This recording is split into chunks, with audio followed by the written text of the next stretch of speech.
Assalamualaikum warahmatullahi wabarakatuh, Pak Wahyu. Waalaikumsalam warahmatullahi wabarakatuh.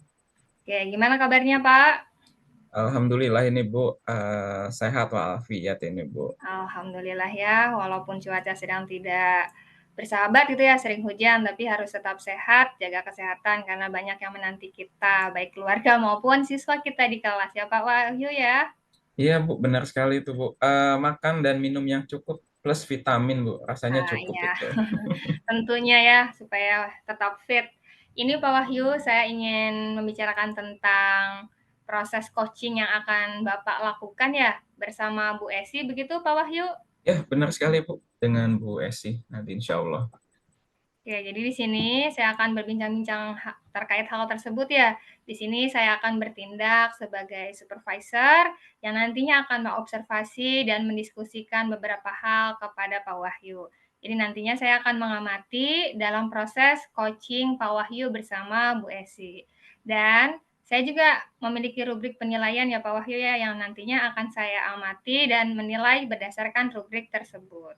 Jadi nanti dalam rubrik tersebut itu akan melihat saya akan melihat dan mengamati apakah proses coaching yang Pak Wahyu lakukan bersama Bu Esi nanti sesuai atau tidak dengan alur tirtanya, kemudian juga apakah nanti Pak Wahyu sebagai coach itu mampu untuk mengajukan pertanyaan-pertanyaan yang berbobot gitu ya, sesuai dengan rasa, dan yang terakhir nanti apakah Pak Wahyu juga coaching-nya gitu ya, terkait di sini berarti Bu Esi bisa merespon pertanyaan-pertanyaan yang coach atau Pak Wahyu sampaikan. Jadi seperti itu ya Pak Wahyu.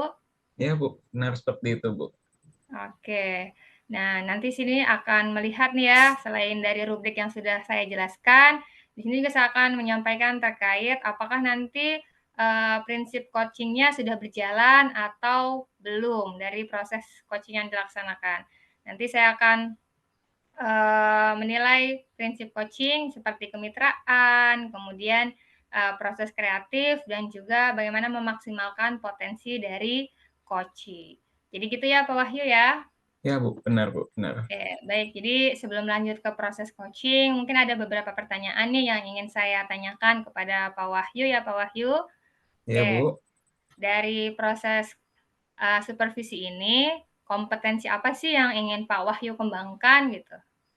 Oke, jadi dalam proses Koci hari ini, yang ingin saya kembangkan itu yang pertama adalah kesadaran penuh, yang kedua adalah pertanyaan berbobot, yang ketiga adalah bersikap terbuka. Jadi saya ingin ketika saya melakukan coaching dengan Bu Esi, jadi Bu Esi itu bisa menyelesaikan masalahnya dengan kesadaran penuh, terutama saya juga mampu bertanya menggunakan pertanyaan berbobot. Oke, baik. Jadi di sini kalau yang saya tangkap, ada 3 kompetensi ya yang ingin Pak Wahyu Ya, kembangkan gitu ya. Oke, kalau boleh tahu nih dari ketiga kompetensi yang ingin Bapak kembangkan gitu ya, kompetensi hmm. kompetensi mana sih yang lebih spesifik ingin Pak Wahyu kembangkan gitu, Pak? Kalau kompetensi yang ingin saya kembangkan itu adalah kompetensi pertanyaan berbobot Bu ya. Karena kadang kita kalau ngobrol Bu gitu, kalau hanya sebatas obrolan aja mungkin biasa gitu Bu. Tapi kalau kita bisa menggali lebih dalam dengan pertanyaan berbobot, rasanya eh, ni- rasanya obrolan itu akan menjadi nilai plus gitu Bu. Jadi bukan Iya. hanya sebatas obrolan kosong saja gitu Bu. Iya, betul sekali. Karena dari proses coaching juga kan ya, bagaimana coach itu bisa menggali dengan pertanyaan-pertanyaan berbobot. Sehingga nanti ya tujuan dari coaching kan, coaching mendapatkan solusi ya Pak ya, yang itu yang kita harapkan.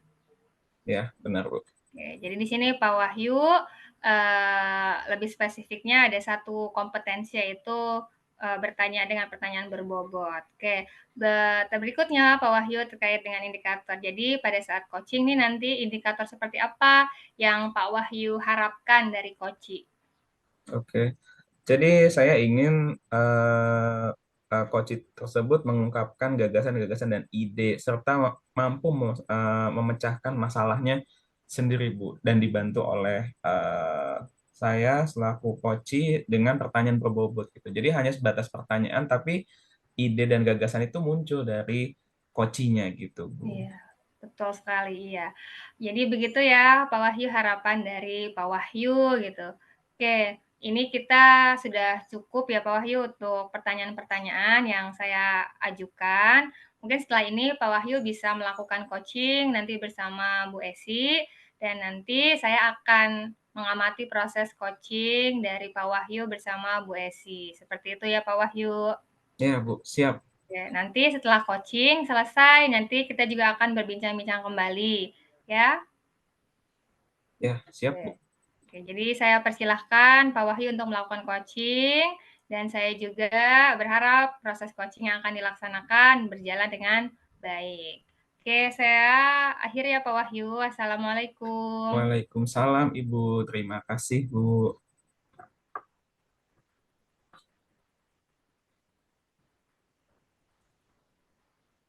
Baik. Assalamualaikum warahmatullahi wabarakatuh.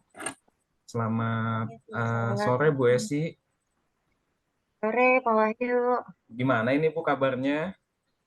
Alhamdulillah baik, Pak. Alhamdulillah baik ya. Ini Bu, kemarin saya dikasih tahu sama Bu Alia, katanya Bu Esi cari ke ruangan saya, Bu ya. Ya, betul, Pak. Saya cari-cari bapaknya sedang tidak ada. Iya, Bu, mohon maaf ini Bu, kemarin saya sedang pergi Bu dengan Bapak Kepala Sekolah ke dinas, ini ada keperluan, jadi langsung pulang Bu, jadi tidak mampir lagi ke sekolah lagi ini Bu. Ya, tidak apa-apa, Pak. Mungkin hari ini Bapak ada waktu ya. Insya Allah Bu ada Bu, kebetulan saya hari ini kosong ini Bu, nggak ada KBM, jadi bisa ngobrol dengan Bu Esi ini Bu. Iya, Pak. Jadi kenapa Bu ya, Bu Esi nyari saya gitu Bu? Khawatir ada yang ingin dibicarakan gitu Bu? Ya, Pak. Sebetulnya mau curhat sedikit, Pak. Ada beberapa permasalahan di dalam kelas. Hmm, ya Bu, permasalahan apa Bu ya kira-kira Bu? Jadi, saya ini di dalam kelas ini, kelasnya tidak kondusif, ya, Pak. Tidak nyaman gitu. Karena ada siswa yang emosinya ini tidak bisa dikendalikan gitu. Jadi anak ini mudah marah, mudah menangis, sehingga nantinya malah beberapa anak yang lain ini malah jahil gitu sama dia. Jadi akhirnya kelas ini tidak kondusif jadinya. Seperti itu, Pak. Oke, jadi permasalahannya seputar peserta didik Bu ya, yang di kelas Bu ya. Betul, Pak. Oke, kalau boleh tahu Bu, kelas berapa itu Bu ya? Kelas 4 nih, Pak. Oke, kelas 4. Jadi permasalahan itu Bu, saya juga sempat mendengar itu Bu dari guru lain Bu, katanya ada siswi kita memang yang sering menangis Bu ya, khawatir Kadang dibully suka Bu. ngamuk, Pak. Iya. Ya, ya khawatir Dan aja Bu akhirnya kita. kena bully sama teman-temannya. Iya itu Bu, memang yang kita khawatirkan itu bully gitu Bu ya di sekolah ini Bu. Kalau sampai ini kan kasihan juga Bu mental anak Bu ya. Nah, Betul, betul, Pak. jadi menurut Ibu gitu Bu, kenapa Bu ya siswa atau siswi itu bisa seperti itu Bu ya? Ada faktor apa gitu Bu kira-kira? Jadi kalau yang saya tahu sih sebetulnya, jadi anak ini namanya Raffi ya, Pak. Oh ya, Jadi oke oke Raffi Bu. ini eh, ternyata dia anak broken home gitu. Jadi Hmm, orang tuanya adalah bercerai gitu. Jadi sudah Raffi ini sudah tidak bareng dengan ibu dan bapaknya. Jadi dia tinggal bersama neneknya gitu. Mungkin itu faktornya sih Pak. Jadi dia emosinya labil gitu ya Pak. Jadi kadang dia suka meluap-luap gitu, karena dia sulit nahan emosi. Apalagi kalau udah dijailin sama teman-temannya gitu. Seperti itu Pak. Oke, jadi permasalahannya karena ini Bu ya, karena broken home. Memang kalau faktornya dari keluarga memang kita juga sulit dipungkiri Bu ya. Tapi sejauh ini Bu Esi sudah pernah melakukan apa Bu terhadap Raffi ini Bu? Apakah sudah pernah melakukan tindakan A atau tindakan B gitu Bu? Ya, sejauh ini saya belum sih Pak. Jadi hanya berusaha untuk menenangkan saja gitu, menenangkan Raffinya supaya kelas ini ya nggak jadi ribut gitu. Akhirnya kelas ini kan kadang kalau udah Raffinya nggak bisa dikendalikan, akhirnya kelasnya juga mau belajar juga nggak kondusif gitu Pak. Jadi hanya sebatas itu aja sih, berusaha untuk menenangkan, nggak nangis gitu, nggak mudah marah, hanya Memang kondisi seperti itu memang harus ini Bu ya, perlu penanganan khusus Bu, khususnya dari Ibu sebagai wali kelas gitu Bu. Kira-kira Bu hmm, kondisi idealnya ingin seperti apa Bu ya Bu SD di kelas 4 ini terhadap kondisi Raffi ini Bu ya. Gitu. ya kalau saya sih inginnya di kelas hmm, yang idealnya itu seperti kelas yang nyaman gitu ya Pak. Mm-mm. Jadi gangguan anak yang mungkin nangis, sering ngamuk gitu. Lalu rasa nyaman gitu untuk anak-anak yang lain juga gitu. Kadang kalau orang Filipina kan nggak agak ketakutan, apalagi yang perempuan gitu kan. Tuh, jadi kelas yang nyaman, aman, dan sudah pasti menyenangkan gitu. Jadi di kelas itu anak-anak tuh saling menyayangi gitu Pak. Seperti itu. Saling menyayangi Bu. Berarti saya mau tanya lagi Bu ya, apakah Ibu ini sifatnya konfirmasi Bu ya, apakah Ibu pernah Bu ngobrol dengan Raffi atau ngobrol dengan orang tuanya gitu. Kalau tadi kan saya mendengar berarti Ibu baru sebatas ini Bu ya menenangkan aja gitu. Apakah Ibu pernah Bu bicara langsung dari hati ke hati dengan Raffi gitu? Siapa tahu kalau ngobrol dengan Ibu kan bisa lebih terbuka gitu Bu ya. Jadi pernah sih Pak suatu kejadian, jadi dia itu eh, akhirnya dipanggil. Kita ngobrol juga sama orang tuanya. Jadi memang orang tuanya ini kalau saya lihat bapaknya ini seperti apa ya, anak Jepang gitu Pak. Jadi dia nggak seperti bapak-bapak yang lain gitu yang bisa eh nyayangi teman apa anaknya gitu. Jadi dengan pakai cincin gitu di telinganya. Jadi kalau saya lihat bapaknya juga nggak bisa ngasih tontonan yang baik gitu buat anaknya. Kalau menurut saya seperti itu sih. Lalu saya juga sempat nanya sama Raffi, "Raffi, kenapa gitu. Raffi sering marah seperti ini." Lalu Raffi itu jawab, "Saya kesel Bu sama mamahnya gitu ya, mamahnya. Mamahnya ini waktu itu dia sempat tinggal sama mamahnya, tapi mamahnya sering nyuruh-nyuruh dia gitu. Jadi sering eh, apa-apa pekerjaan rumah tuh dia yang ngerjain, nyuci piring, lalu nyapu, terus kadang saya juga dipukul pakai sapu. Makanya dia itu ya nggak mau lagi sama mamahnya gitu. Dan sama orang tua gitu Pak." Oke, jadi memang berat Bu ya. Permasalahan seperti ini memang Ya mungkin kekesalan orang tua perempuan tapi eh, dilampiaskan kepada anak gitu Pak. Jadi akhirnya anak juga menjadi seperti itu gitu. memang hal seperti itu Bu sebenarnya nggak boleh Bu ya. Karena nanti akan Betul, betul. membuat mental anak juga kurang bagus gitu Bu. Nah, karena memang Iya, kasus itu juga saya sempat sih Bu mendengar gitu. Seperti itu iya ada Pak. Bu waktu angkatan sebelumnya memang ada juga seperti itu Bu. Nah, kan Bu Esi kan sudah ini Bu ya sudah memanggil orang tuanya dan Mm-mm. sebagainya Bu. Kira-kira ada nggak Bu solusi yang Ibu ingin capai gitu dari kasus Raffi ini gitu Bu? Saya sih setelah saya mengikuti program guru penggerak ini, ada beberapa hal yang ingin saya coba lakukan gitu Pak. Yang pertama mungkin saya akan melakukan atau membuat keyakinan kelas yang pertama itu. Keyakinan kelas, dua ini libatkan semua ya, semua di dalam kelas akan libatkan, ya, siswa ini akan meyakini sesuatu yang nantinya mengubah pola pikirnya dan tingkah lakunya gitu. Semua, jadi bukan hanya Raffi saja gitu. Biar nantinya dalam satu kelas ini lakukan dengan buat ya kelas berdasarkan kesepakatan sama, ini dapat saling menyayangi dan menghormati sesama teman. Yang pertama ya Pak, Baik Bu. kelas. Lalu yang kedua, mungkin saya akan melakukan ya. Kalau dulu waktu itu saya hanya manggil orang tuanya, pas saja Raffi itu cuma hanya dari hati-hati. Pasti beres diskusi kan nanti saya akan melakukan memanggil Raffi dengan coba menstabilkan identitasnya, lalu menanyakan kesalahannya, dan nantinya juga setelah membuat keyakinan itu, kita akan menanyakan nih keyakinan Raffi ini seperti apa gitu. Selain itu juga nanti akan beberapa anak yang mungkin yang pada jahil itu juga saya akan coba panggil juga gitu. Lalu yang ketiga, nanti saya akan coba membuat rencana modul ajar gitu Pak, seperti RPP, yang nantinya RPP saya buat RPP diferensiasi sesuai dengan kebutuhan anak nih, biar nanti dalam kelas ini lebih kondusif.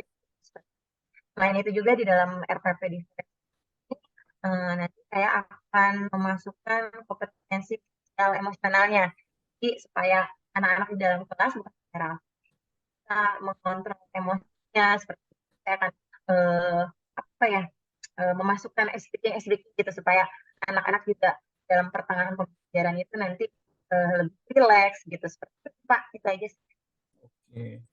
Oh, sudah cukup baik, Bu ya. Jadi itu solusi sekaligus strategi, Bu ya, yang sudah disampaikan oleh Bu Esi gitu. Jadi saya tadi mengambil beberapa poin, Bu ya. Memang program guru penggerak ini memang bagus, Bu ya. Memang dibutuhkan dalam kurikulum Merdeka ini, Bu. Salah satunya adalah pembelajaran diferensiasi itu sesuai dengan kebutuhan murid gitu. Terus juga solusi yang tadi diungkapkan oleh Bu Esi itu memang sudah menurut saya pribadi memang sudah sangat bagus Bu ya. Tidak hanya Raffi saja Bu yang ditangani, tapi seluruh siswa kelas 4 mungkin Iya, bisa betul langsung Pak.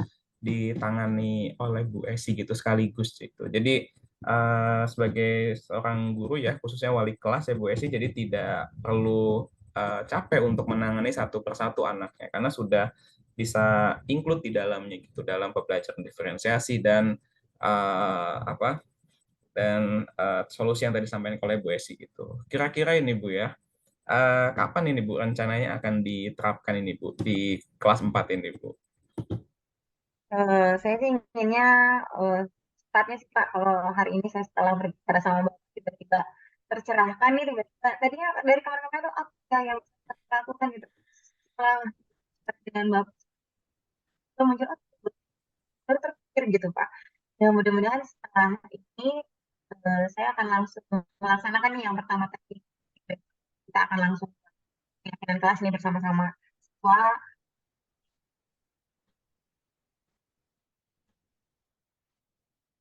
Ya, setelah keyakinan kelas, karena keyakinan kelasnya masih fresh nih, ingat nih apa saja keyakinan kelasnya, saya akan panggil beberapa anak. Berikutnya, saya akan RPP ini setiap hari ya rencananya, terus apa kontennya dan apa saja ini yang harus nanti dilakukan untuk pembelajaran diferensiasi dan memasukkan beberapa KS-nya gitu Pak. Oke, ini bagus Bu ya, luar biasa ini Bu rencana yang ingin Ibu laksanakan, terus juga waktu yang akan dilaksanakan juga luar biasa ini Bu. Saya cuma hanya bisa menyampaikan semangat gitu Bu ya, karena kita sebagai guru juga tidak Ya terima henti-hentinya kasih nih Pak, jadi untuk karena istirahat Bu ngobrol ya. sama Bapak jadi saya lebih, ya betul-betul Pak. Alhamdulillah nih ketemu Bapak jadi lebih terbuka nih pikiran saya gitu ya. Jadi Ya kemarin kan, pengen ngobrol sih Pak sama Bapak. jadi insya Allah Bu ya, semoga apa yang kita lakukan juga bisa bermanfaat Bu ya, khususnya untuk siswa kita, terus juga Betul-betul buat Pak. sekolah dan untuk diri kita sendiri Bu ya, lebih bermanfaat ini. Nah, sebelum ini Bu ya, kira-kira ada lagi nggak Bu yang ingin disampaikan Bu gitu? Cukup sih Pak. Oh, cukup ya Bu ya. Berarti hasil obrolan kita juga bermanfaat Bu ya, tidak hanya sekedar pepesan kosong saja gitu Bu ya, atau bergosip, Betul-betul Pak. bergibah saja Bu ya. Ada manfaatnya nih Pak. Ada Alhamdulillah. manfaatnya Bu ya. Oke Bu, kalau seperti itu saya hanya bisa mengucapkan semangat Bu bagi Ibu sebagai wali kelas kelas 4 dan juga saya hanya bantu support saja Bu. Jika nanti ada masalah atau ada kendala Bu terkait penanganan di kelas 4 Bu bisa menyampaikan lagi gitu. Bu. Atau mungkin saya minggu depan saya coba ngobrol lagi dengan Bu Esi menanyakan progresnya apakah sudah dijalankan dan sejauh mana Bu langkah yang akan dicapai oleh Ibu gitu Bu ya. Baik Pak. Dengan senang hati. Ya, insya Allah, Bu, insya Allah. Ya, mungkin ini Bu ya, saya mau eh, pamit lagi nih, Bu, karena dipanggil sama Bapak Kepala Sekolah, ditungguin lagi nih, Bu. Oke, terima kasih loh Bapak atas waktunya. Iya, Ibu, sama-sama. Assalamualaikum. Waalaikumsalam Pak.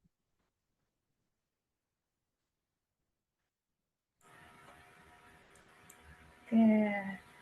Baik, Pak Wahyu. Assalamualaikum. Waalaikumsalam warahmatullahi wabarakatuh. Ya, Bu Iya. Alia. Jadi saya sudah melakukan pengamatan ya dan alhamdulillah sudah selesai coachingnya bersama Bu Esi.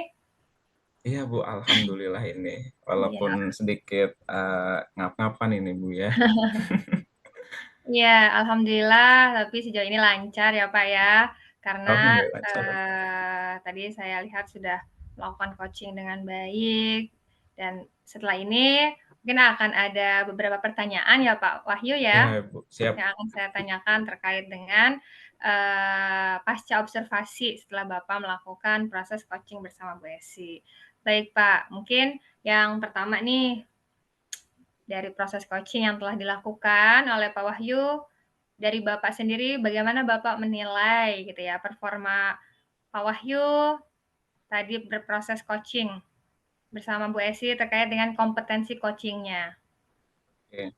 Jadi selama coaching ya dengan Bu Esi, saya coba menerapkan pertanyaan berbobot Bu ya dengan sikap terbuka Bu ya. Karena memang yang saya inginkan adalah saya bertanya, kemudian ide dan gagasan itu langsung muncul dari Bu Esi secara perlahan gitu. Jadi saya sendiri memang menginginkannya memang ketika saya bertanya itu ada hal yang dibuka gitu Bu. Jadi tidak hanya sebatas menggali eh, pendek saja, tapi bisa menggali lebih dalam lagi gitu, Bu. Jadi Oke, sejauh ini memang mungkin yang masih agak kurang ya, Bu, yang menurut saya itu adalah eh, memperdalam kembali, Bu, pertanyaannya, Bu. Karena saya masih merasa bahwa masih di tahap eh, medium saja, Bu, belum sampai ke tahap yang hard gitu, Bu. iya. Dari apa yang Bapak nilai terkait performa Pak Wahyu gitu ya, apa yang membuat Pak Wahyu itu menilai diri Pak Wahyu seperti itu? Karena memang ini, Bu ya, apa saya sendiri ketika tadi coaching ya dengan Bu Esi sendiri memang ada satu hal yang memang belum tereksplor gitu. Ya mungkin karena pertanyaannya ini Bu ya belum mendalam, jadi hanya sebatas saya mengetahui hal tersebut gitu, tapi ide gagasannya sudah muncul dari Bu Esi sendiri gitu. Oke, begitu ya Pak Wahyu ya yang Pak Wahyu nilai gitu. Oke, Ya, kalau dari saya sendiri boleh saya menyampaikan Pak Wahyu terkait boleh Bu, hasil pengamatan saya dan penilaian saya? boleh Bu. Enggak, Oke, silakan. baik. Jadi terkait dengan proses coaching yang telah Pak Wahyu lakukan gitu ya bersama Bu Esi, dan ini adalah hasil dari pengamatan saya bahwa proses yang Pak Wahyu lakukan itu sudah sesuai dengan alur Tirta ya Pak Wahyu dari awal sampai akhir gitu, mulai dari tujuan, kemudian juga identifikasi, rencana aksi, sampai di akhir bagaimana bentuk tanggung jawabnya itu. Kemudian juga selanjutnya Pak Wahyu yang saya lihat gitu ya dari proses coach ini sudah bisa mendengarkan secara penuh, aktif juga dan yang paling penting adalah terkait dengan kompetensi Pak Wahyu bahwa Pak Wahyu sudah berusaha ya menggali coaching dengan pertanyaan-pertanyaan yang Pak Wahyu berikan dan saya lihat juga dari pertanyaan-pertanyaan tersebut itu Bu Esi sudah bisa menyampaikan gitu ya, merespon sehingga ide-ide dari Bu Esi gitu ya, itu tereksplor dari pertanyaan-pertanyaan Pak Wahyu. Seperti itu Pak Wahyu. Jadi kalau dari pengamatan saya ini ya Pak Wahyu, Ya Bu. sudah baik proses coaching yang sudah Pak Wahyu lakukan, seperti itu. Gimana Pak Wahyu mendengar, pengamatan dari saya? Sebelumnya saya ucapkan terima kasih Bu ya, karena memang hasil pengamatannya menurut saya sudah cukup baik Bu ya. Tapi saya tidak mau berpuas diri Bu ya, khawatir nanti sayanya malah ini Bu ya, besar kepala atau sombong gitu. Jadi saya inginnya terus belajar gitu, memperdalam lagi kocinya, terutama ketika memperdalam masalah, terus juga membuka ide dan gagasan dari kocinya supaya nanti ke depannya bisa lebih baik lagi Bu dari hari ini. Iya, Pak Wahyu, kita tidak boleh berbangga diri itu ya. Iya, Jangan sampai benar kita sekali. karena mendapat nilai yang baik, tapi kita berhenti di situ. Tapi kita tetap harus mengupgrade potensi kemampuan kita. Oke, Pak Wahyu, selanjutnya nih, setelah selesai proses coaching, apa sih rencana tindak lanjut Pak Wahyu? Rencana tindak lanjut saya sih Bu, terutama untuk memperdalam Koci Bu ya. Ini akan saya coba dengan rekan sejawat yang lainnya gitu Bu. Karena memang saya kemarin juga sempat dikasih tahu juga ada yang cari saya lagi katanya. Ya. Wali kelas 6 katanya kebetulan ada saya nggak tahu masalahnya apa. Cuman kemarin sudah mencari saya via telepon, kemudian mencari ke ruangan saya gitu. Karena eh, belakangan ini memang saya sering sekali Bu pergi dengan Bapak Kepala, jadi saya jarang ada di sekolah gitu. Iya, berarti sudah jelas nih ya terbayang bahwa selanjutnya yang akan dilakukan oleh Pak Wahyu adalah melakukan coaching dengan rekan sejawat ya Pak Wahyu di sekolah mungkin ya Pak Wahyu ya? Ya di sekolah Bu. Iya betul, karena untuk mendapatkan kompetensi yang sempurna gitu pasti bisa dilakukan dengan berlatih terus-menerus ya Pak Wahyu, dan proses coaching dengan rekan sejawat itu juga bisa menjadi proses latihan kita ya Pak Wahyu menuju kompetensi yang maksimal. Oke, ini dari proses coaching yang telah Pak Wahyu lakukan, kemudian penilaian dan pengamatan dari saya, ini sudah saya catat ya Pak Wahyu ya, dan sudah saya lakukan dokumentasi. Oke, baik Pak Wahyu, karena ini sudah selesai ya, sudah di akhir sesi, dari Pak Wahyu sendiri mungkin ada yang ingin disampaikan? Saya rasa cukup Bu, tidak ada lagi yang saya sampaikan. Oke, baik kalau misalkan sudah tidak ada yang ingin disampaikan, kita akhiri ya proses supervisi ini. Terima kasih atas waktunya. Semoga dari kegiatan ini kita mendapatkan manfaat ya dari terlaksananya kegiatan ini dan menjadi umpan balik juga untuk Pak Wahyu berikutnya. Oke, Pak Wahyu, saya pamit. Wassalamualaikum. Waalaikumsalam, terima kasih Bu Alia.